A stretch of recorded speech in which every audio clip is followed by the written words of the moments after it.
प्यारे बच्चों, धमाका क्लास में फिर से आप सबों का स्वागत है। मैं आज आप लोगों को दामोदर कोराय पुस्तक के तीसरा सर्ग यानी कि राजवैद्य के अंतिम भाग को बताने जा रहा हूँ। अगले भाग में हम लोगों ने देखे थे कि राजवैद्य धूमा और कालकेतु दोनों में बहस चल रहा था। राजवैद्य क्या कर रहा था, धूमा को धमका रहा था कि तुम समझ जाओ, तुम काहे इस तरह का कर रहे हो, नहीं तो तुमको काल में घेर लिया है क्या, तुमको नदी में ठेल देंगे। तब धूमा वैद्य भी कालकेतु को कह रहा है, रे काल, तुम्हारा काल नज़दीक आया कि मेरा काल, तो देख लीजिएगा, तुम सब संभल जाओ, नहीं तो तुम्हारा विनाश होने ही वाला। इतना तक हम लोगों ने देख चुके थे। चलिए आगे देखते हैं दोनों में और बहस कैसे आगे बढ़ रहा है। यदि मेरे चैनल को सब्सक्राइब नहीं किए हैं तो सब्सक्राइब अवश्य करें, क्योंकि आज राजवैद्य का अंतिम भाग है। इसके बाद हम लोग हून को शुरू करेंगे। ठीक है, तो स्टार्ट करते हैं। कह रहा है, मोरे का हमर फिकिर ना है, हमें तो अजर अमर, मारने वाला जन्म लेते मकीन तो अब संभल। ये कौन कर रहा है? कि धूमा वैद्य कर रहा है। किसको कर रहा है? कालकेतु कर रहा है। अरे मोरे का हमर फिकिर ना, मेरे को मरने का फिकिर नहीं है। धूमा वैद्य कर रहा है, मेरा मरने का फिकिर मुझको नहीं है। मैं अजर अमर हूँ। अजर अमर किसको बोलते हैं? जो कभी नहीं मरता है, उसको हम लोग क्या बोलते हैं? अजर अमर। तो धूमा वैद्य कर रहा है कि मैं अजर अमर हूँ। कहने का तात्पर्य है कि वैद्य है ना, वैद्य का नाम चारों तरफ फैला हुआ। आदमी तो सब कोई नश्वर, सभी मरता है, लेकिन कि जो आदमी का नाम जस रहता है वो आदमी एक तरह से कभी नहीं मरता है, वो सपूत होता है ना। उसी तरह धूमा वैद्य अपने को साबित कर रहा है कि मैं वैद्य हूँ, मैं अजर अमर हूँ, मैं मरने वाला नहीं हूँ, तुम अपने संभल जाओ। वही चीज़ कर रहा है यहाँ।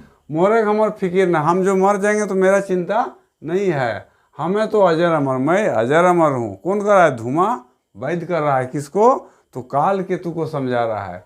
मारने वाला जन्म लेते मकीन तो अब समझो, मेरा मारने वाला अभी जन्म नहीं लिया, मेरे मारने वाला जन्म लेगा, लेकिन हे कालकेतु, तुम अपना संभल जाओ। तुम जो इस तरह का हरकत कर रहे हो इससे तुम संभल जाओ। ठीक है, आगे कहता है, जय राजे कभी वैदक अपमान हवे बारंबार, भंगड़ जाए सही राज बुधलग तज राज दरबार। आगे कवि कह रहा है, जिस राज्य में कवि का, वैद्य का, शिक्षक का बार बार बेइज्जती होता है, जिसका गुणगान नहीं होता है, वही वाला कर रहा है। जय राज्य कवि वैदक अपमान हवे बारंबार, अपमान होता है जिस राज्य में विद्वानों का, बुद्धिमानों का, शिक्षकों का, वैद्य का अपमान होता है, वहाँ क्या होता है? भंगड़ जाए से राज बुधगर तज राज बराबर। वह राज भंगड़ जाता है। भंगड़ माने वो राज विच्छुन्न हो जाता है, उस राज का विनाश हो जाता है, और बुद्धिमान लोग उस राज दरबार से भाग जाता है। यानी उस राज दरबार में कि एक भी बुद्धिमान व्यक्ति नहीं रहता है। कवि के कहने का तात्पर्य यहाँ यही है। जय राज्य कवि वैद्य अपमान हवे बारंबार, जिस राज्य में कवि का, वैद्य का, शिक्षक का अपमान बार बार होता है, उस राज्य का विकास कभी नहीं होता है, उसका विनाश हो जाता है। भंगड़ जाए मतलब विनाश हो जाता है। बुधगर तजे राज दरबार, वहाँ राज दरबार में जो बुद्धिमान लोग रहते हैं वह राज दरबार को त्याग देता है। ठीक है, आगे कहता है, जगमोहनी दिए वाली नारी, नजर गबचाए एक बेर भाल, नदी नारी सृष्टि कर ली, मलिन नहीं कर खबरदार। देखिए, समझा रहा है कालकेतु को। कौन समझा रहा है? तो धूमा वैद्य समझा रहा है। क्या कह रहा है? जगमोहनी दिए वाली नारी, क्या कहा था? धूमा वैद्य को क्या कहा था? कालकेतु कहा था कि तुमको जो संरची है वह छिनार है, वो तुम लोगों को जगमोहनी खिला दिया है ना। जगमोहनी किसको बोलते हैं? जगमोहनी खिलाने से कोई भी आदमी उसके बस में हो जाता है, उसके काबू में हो जाता है। वही वाला धूमा वैद्य कर रहा है। जगमोहनी दिए वाली नारी नजर गपचाए एक बार देख, जिसको तुम कह रहा कि जगमोहनी खिलाया वो चिनार है, उसको थोड़ा ध्यान दे के देखो। क्या कर रहा है? उसको इंगित करके धूमा वैद्य कह रहा है कि तुम उसको ध्यान करके थोड़ा देखो। नज़र गपचा एक बार भाल, उसको नज़र गढ़ा के एक बार देखो, मतलब ध्यान लगा के देखो। तुम गलत जो बोल रहे हो उसका तुमको पता चल जाएगा। नदी नारी सृष्टि कर ली, मलिन न कर खबरदार। नदी और नारी जो है इस सृष्टि को करने वाले हैं, सृष्टि दाती है। कौन है? नारी और नदी। इस पृथ्वी का उत्पाद नारी और नदी से ही होता है। ये धूमावैध काल केतु को समझा रहा है। मलिन न कर खबरदार, उसके जस को मलिन मत करो, उसको अपमान इस तरह का मत करो, है ना। नारी नरम निजोरी पहली, नाके नून कस देतो, हे नरकट नाक संभार, नग वसी जब निकल जेतो। बोलते हैं नारी को तुम कमज़ोर समझ रहे हो, उसको छीन समझ रहे हो, है ना। तुम्हारे नाक में नून कस देगा। नाक में नून कसना मुहावरा है। नाक में नून कसना माने काबू में कर देगा, बस में कर देगा, है ना, परेशान कर देना, है ना। वही कहता है नाके मुस्करी दे तो रे नरकट, हे नरकट। नरकट किसको कहते हैं? जो एकदम गिरा हुआ व्यक्ति, जिसका अस्तित्व खत्म हो जाता है, उसको हम लोग नरकट बोलते हैं। नाक संभार, नाक संभार अपना इज्जत को संभालो। नाक कटना भी होता है एक मुहावरा। नाक कटना माने क्या? इज्जत चले जाना।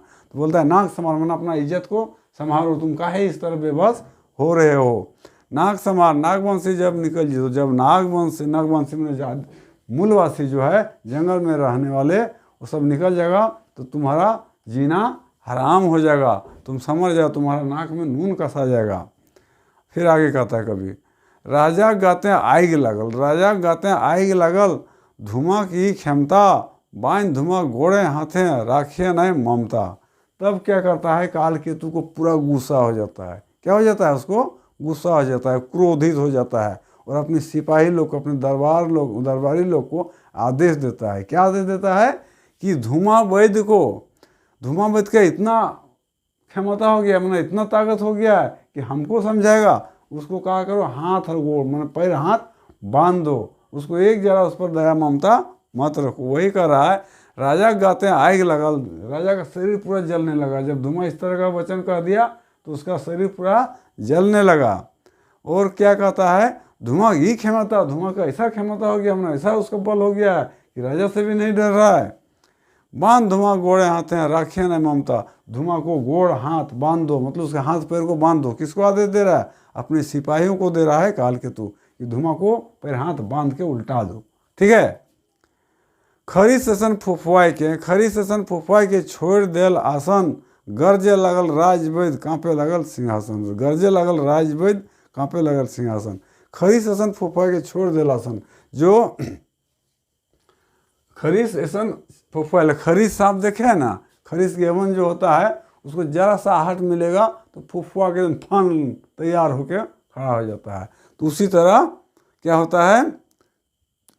राजवैद भी उठ जाता है, अपना आसन छोड़ देता है। गर्जे लगल राजवैद कांपे लगल सिंहासन। यहाँ राजवैद नहीं होना चाहिए काल केतु। काल केतु गरज रहा था, फुफुआने लगा था गुस्सा से, है ना, और अपना सिंहासन छोड़ दिया। जिस तरह खरीद सांप फुफुआ उठता है, उसी तरह यहाँ काल केतु गरज रहा है, फुफुआ रहा है। और कांपे लगल सिंहासन, उसका सिंहासन जिस पर राजा बैठता था वह सिंहासन हिलने लगा। कांपने लगा मतलब हिलने लगा। जय जीतो सोनांग महल, जय जीतो सोनांग महल आँख के निमिषे। नहीं, ये ठीक राजवैद्य जो आसन मिला था उसको, उसमें बैठा था, उसी का सिंहासन हिलने लगा, है ना। और वही उसका शरीर भी पूरा गुस्सा से, क्रोधित से कांप रहा था। वही कहता है जय जीतो सोनांग महल। और कह रहा है तुम्हारा सोना का जो महल है, काल केतु का महल कौन चीज़ का था? सोना का था। तो उसको श्राप दे रहा है एक तरह से, है ना। कहता है जय जीतो सोनांग महल, तुम्हारा जो सोना का महल है वो जल जाएगा, मतलब वो विनाश हो जाएगा, ढह जाएगा। ढह मतलब उसका नाश हो जाएगा। आँख के निमिषे, आँख पलक झपकते ही, तुम जो सोच रहा है कि मैं इतना बड़ा राजा हूँ, तुम्हारा घमंड सब चूर हो जाएगा। आँख के पलक के झपकते ही तुम्हारा ये गढ़ धाराशायी हो जाएगा। ठीक है। बांध ले हमरा तोय बांधेबे, जरबे बोनक तितकी से। हमको तुम बांधना चाहता हो? क्या कर रहा है? धूमावैद कर रहा है, हमको तुम बांध के रखना चाहता हो, है ना। तुम अपने बंधा जाओगे, तुम अपने बंधा जाओगे। जरबे बोनक तितकी से, जरबे में तब जल जाएगा, झुलस जाना, है ना। जलबे बोनक तितकी से, वन में जो जंगल में आग लगता है, तितकी बोलते हैं लुहट्ठी को, मैंने लकड़ी का में जो आग लग जाता है उसको हम लोग तितकी बोलते हैं ना, उसके आग में जो आग लगता है उसको तितकी बोला जाता है। वही कहता है जरबे बोनक तितकी से, जंगल में जो तितकी है उससे तुम्हारा राख हो जाएगा महल, जल के तुम धराशाही हो जाओगे। आदिवासी मंडल ठाव भीषिर भैगल भूस, भूसो मरतो भूरो मुंदे तो चिरकाल से रखिए चुइस, राख ली चुइस। कह रहा है आदिवासी मॉडल, आदिवासी जो है पुराना प्राचीन काल से यहाँ जो रह रहा है, मॉडल ठाव भीषिर भैगल भूस, और यहाँ तुम भीषिर मतलब मोटा गया है। कहने का मतलब है दिकू लोग को क्या कहते थे, बाहरी लोग को लोग भूस का संज्ञा यहाँ दिया हुआ है कि तुम यहाँ आदिवासी के, प्राचीन आदिवासी जो यहाँ पहले से रहते थे, यहाँ आके तुम लोग क्या हो गया हो, लूट खसोट के भूस जैसा मोटा हो गए हो, मतलब चूस के बहुत बलगर हो गए हो, है ना। आदिवासी मॉडल था भीषिर भैगल भूस, तुम खा के मोटा गए हो। जिस तरह चूहा से जो बड़ा होता है उसको हम लोग भूस कहते हैं, जो पूरा मोटा जाता है उसको क्या कहा जाता है, भूस। तो बोलता है कालकेतु तुम भी भूस जैसा हो गया हो, कहने का मतलब है तुम मोटा गए हो, तुम बहुत बरियार बन गए हो। भूसो मरतो भूरो मुँह, तो भूस जो है तुम बड़ा आदमी जो बन गया, तुम भी मरेगा। तुम्हारा भूर मतलब होता है बिल, जहाँ तुम रह रहा है। यहाँ कहने का तात्पर्य है कालकेतु जहाँ रह रहा है उसको कहता है भूसो मरतो भूरो मुँह, तो तुम्हारा जो बिल है वो भी बंद हो जाएगा। चिरकाल से रख ली चूस, तुम बहुत आदिकाल से चूस के यहाँ बड़ा आदमी बन गए हो। इस तरह का जवाब धूमावैद कर रहा है। किसको कर रहा है, तो कालकेतु को। एक तरह से धूमावैद पूरा गरज रहा है कालकेतु पर। रागे थरथर गात कापे, रागे थरथर गात कापे, आँखी खून बरन धर, कालकेतु धरल टांगी मकिन धरल देवानवीर। रागे थरथर गात कापे, राग से शरीर थरथरा के काँप रहा था। देखिएगा कोई आदमी जब गुस्सा हो जाएगा, उसको कमज़ोर ही क्यों ना हो, लेकिन गुस्सा आएगा तो काँपने लगता है। वही हाल यहाँ धूमावैद को हो गया है। रागे थरथर काँपेगा तो उसका राग से शरीर थर थर काँप रहा है, थरथरा के काँप रहा है। आँखी खूनक बरन धरल, और आँख जो खून का बरन धर लिया। कहने का तात्पर्य जो है आँख जो लाल हो गया। खून कैसा होता है, लाल होता है, तो गुस्सा से उसका आँख लाल हो जाता है। कालकेतु धरल टांगी, और कालकेतु में क्या तो टांगी धर लिया। टांगी मतलब कुल्हाड़ी, जिससे कोई चीज़ को काटा जाता है उसको क्या बोला जाता है, कुल्हाड़ी। तो वही कहता है कालकेतु धरल टांगी मकिन धरल देवानवीर। लेकिन उसका जो राजा का देवान था वो का क्या देवान जो था उस टांगे को पकड़ लेता है। जब लड़ाई होता है तो एक आदमी छोड़ाने वाला नहीं होता है, उसी तरह जब वो कालकेतु टांगी धर लिया तो उसका दीवान जो था उसको संभाल रहा है। कालकेतु धरल टांगी मकिन धरल देवानवीर, लेकिन देवानवीर जो था उस टांगे को पकड़ लेता है, यानी राजा को रोक लेता है। देवान के देवानिक सलाह कालकेतु संभर गया। बोलता है देवान के देवानी सलाह, देवान लोग क्या करता है, राजा लोग को विपत्ति में आपत्ति में सलाह देता है, इसलिए उसको रखा जाता है। तो उसी तरह का यहाँ पर एक तरह से वो सलाह दे रहा है, उसको बचा रहा है कि तुम गलत हरकत करने जा रहे हो। किसको, कालकेतु को। कौन कर रहा है, तो उसका देवान कर रहा है।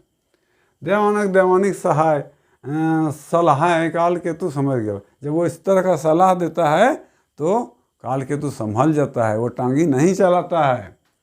छोड़ दियल धूमावैद के निजे मन शर्म गेल, और धूमावैद को क्या करता है, छोड़ देता है। मन में शर्म आ जाता है, मन उसको थोड़ा शर्म आ जाता है कि मैं गलत हरकत करने जा रहा था। फिगाठी आलिगांक बखान भरल जैसन बरसे सावन, घसकल घुमासान देखाए चढ़ गेल बने दावन। फिंगा की जो इस तरह का फिजूल का जो दोनों में एक दूसरे को दोषारोपण दे रहा था, धूमावैद कालकेतु को दोष और कालकेतु धूमा को दे रहा था। इस तरह का जो बखान चल रहा था, बहस चल रहा था, भरल ऐसन बरसे सावन, इस तरह दोनों में हो रहा था जैसे सावन महीना में झूम के वर्षा होती है। सावन महीने में कैसे वर्षा होता है, झमझमा के वर्षा होता है ना। उसी तरह दोनों में बहस जो आलिंगन चल रहा था, एक दूसरे को दोषारोपण चल रहा था, उसी सावन महीना के वर्षा के भांति चल रहा था। ठीक है। भरल ऐसन बरसे सावन, घसकल धुआं शान दिखाए। अब धुआं क्या करता है, शान दिखा के, धूमावैद डरा नहीं है, वो शान देखा कि वहाँ से घसक जाता है, वहाँ से टसक जाता है, कहाँ जाता है, चेड़ गेल बनक दवन, और जंगल की ओर चलने लगा। आज राजवैद्य खत्म हो गया, कल से हम लोग हून को स्टार्ट करेंगे। यदि वीडियो अच्छा लगा तो सब्सक्राइब जरूर कीजिएगा और शेयर कीजिएगा। इसमें देखते हैं कुछ कठिन शब्द यदि होगा तो हम इसको लिख देते हैं। मोरक, मोरक मतलब क्या होता है, मरना, मोरक मीन्स मरना। फिकीर मतलब चिंता, फिकीर मीन्स चिंता। ना मने नहीं। मकीन में जानवर कहते हैं लेकिन, मकीन मीन्स यदि होता है, लेकिन होता है।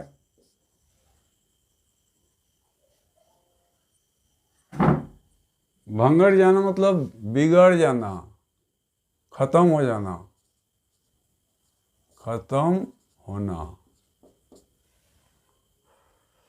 जगमोहनी, तो जगमोहनी बता दिए हैं, वो है मन को अपने काबू में कर लेना, मन को अपने काबू में करने वाला जड़ी। ठीक है। गपचाई, गपचाई मीन्स दबा के, कस के।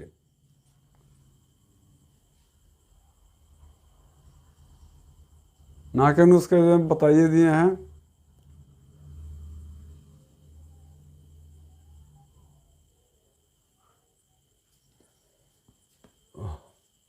जैर जीतो, जैर में जल जाना, जल जाना।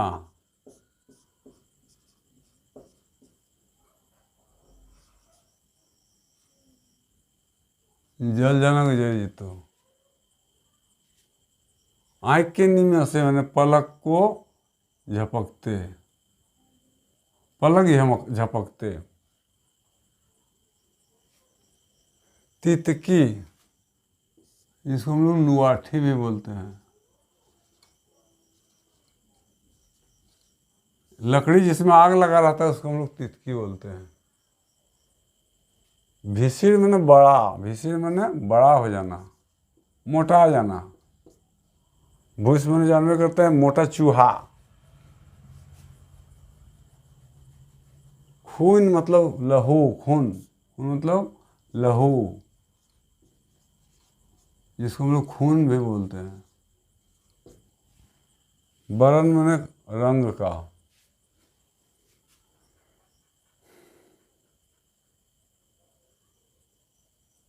और तो कठिन शब्द नहीं है, आज इतने रहेगा।